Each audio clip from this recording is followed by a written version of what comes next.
नमस्कार। मु हर्ष परीक्षा मोर यूट्यूब चैनल को आपण मान स्वागत करछि। ए भिडियो रे हम आलोचना करिबा सब ऑटो डिस्क्लोजर बा प्रोएक्टिव डिस्क्लोजर रो मैनुअल नंबर 7 रे हमें को तथ्य देबा कथा एवं सिटीजन को तथ्य पाइबा पई अभिलाषी हेबा कथा तार उपरे हम आलोचना करिबा। तेणु समस्त public information officer fast appellate authority एवं सिटीजन मान को अनुरोध करछि वीडियो को प्रथम शेष पर्यंत देखिबा हेबे। तेबे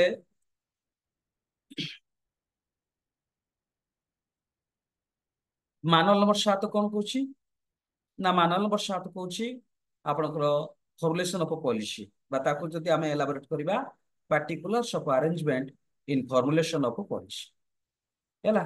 गोटे पब्लिक अथॉरिटी रे बा गोटे ऑफिस रे जदि किछि पॉलिसी फॉर्मुलेट आपण करबा को चाहउछंती तैयार करिया को चाहउछंती बा आपण को हेड ऑफिस रो डिपार्टमेंट रो इंस्ट्रक्शन आसी बा गाइडलाइन आसी बा आपनकर ऑर्डर आसी जे आपण एई उपरे आपनकर पॉलिसी तैयारी करन बा आपण दरकारी प्रकारे आपनकर परमिशन नै कि आसले हेड ऑफिस थारु बा हेड अथॉरिटी थारु तापरे आपनकर पॉलिसी तैयारी करिवे।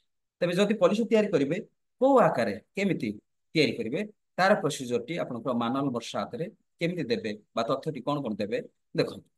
तो सीरियल नंबर 1 रे ए रहिला 1 दुरे सब्जेक्ट सब्जेक्ट रहिला सब्जेक्ट बा टॉपिक को विषय रे आपण पॉलिसी तैयारी करिवे बा आपनकर पॉलिसी फॉर्मुलेट करिवे फॉर्मुलेट पॉलिसी फॉर्मुलेट करिवे तार सब्जेक्ट मैटरटा दे तापरे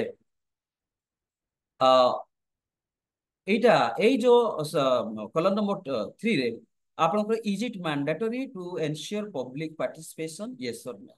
जदि पब्लिक पार्टिसिपेशन दरकार थाए कोनसी आपनकर पब्लिक रिप्रेजेंटेटिव बोलंतु बा आपनकर पब्लिक रो कम्युनिटी लोक बोलंतु बा पाखरे थिबा कम्युनिटी लोक बोलंतु बा सिटीजन मानकर आवश्यकता अछि ताहेले यस और नो। जदि आवश्यक अछि yes public participation is needed हैला।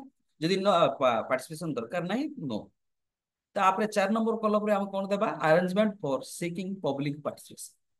जदि आमे पब्लिक पार्टिसिपेशन चाहूछु से पब्लिक से पॉलिसी फॉर्मुलेट करिबा पई ताहले हमको कोन करिया पड़िबो ना पब्लिक को हमको इन्वॉल्व करिया। ते पब्लिक को इन्वॉल्व करिया पई चिट्ठी केमिति करा हबो कि इंटीमेट करबे को आधार से माने आसीबे आ से माने आसीला परे केमिति एई फॉर्मुलेशन ऑफ पॉलिसी रे से माने भाग नेबे तार तमाम विवरणी बा प्रोसीजरल आपण एई जो कॉलम नंबर 4 रे प्रांजल भाव लिखिते चिट्ठी करा हला अमुक तारिख रे आपनकर ए विषय रे आलोचना करा हबो बाई एई सब्जेक्ट मैटर रे आपनकर पॉलिसी तैयार करा हबो।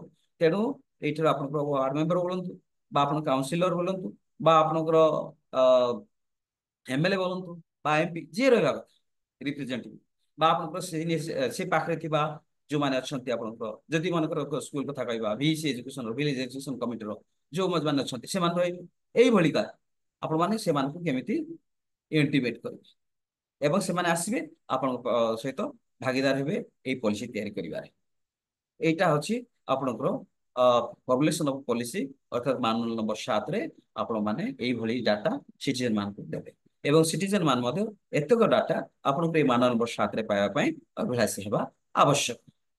वीडियो टी देखिथबा हेतु आपण मान को धन्यवाद दोछि एवं रिक्वेस्ट करछि ए वीडियोटा को आपण लाइक शेयर एवं सब्सक्राइब करियो बोली मु अनुरोध करछि। नमस्कार।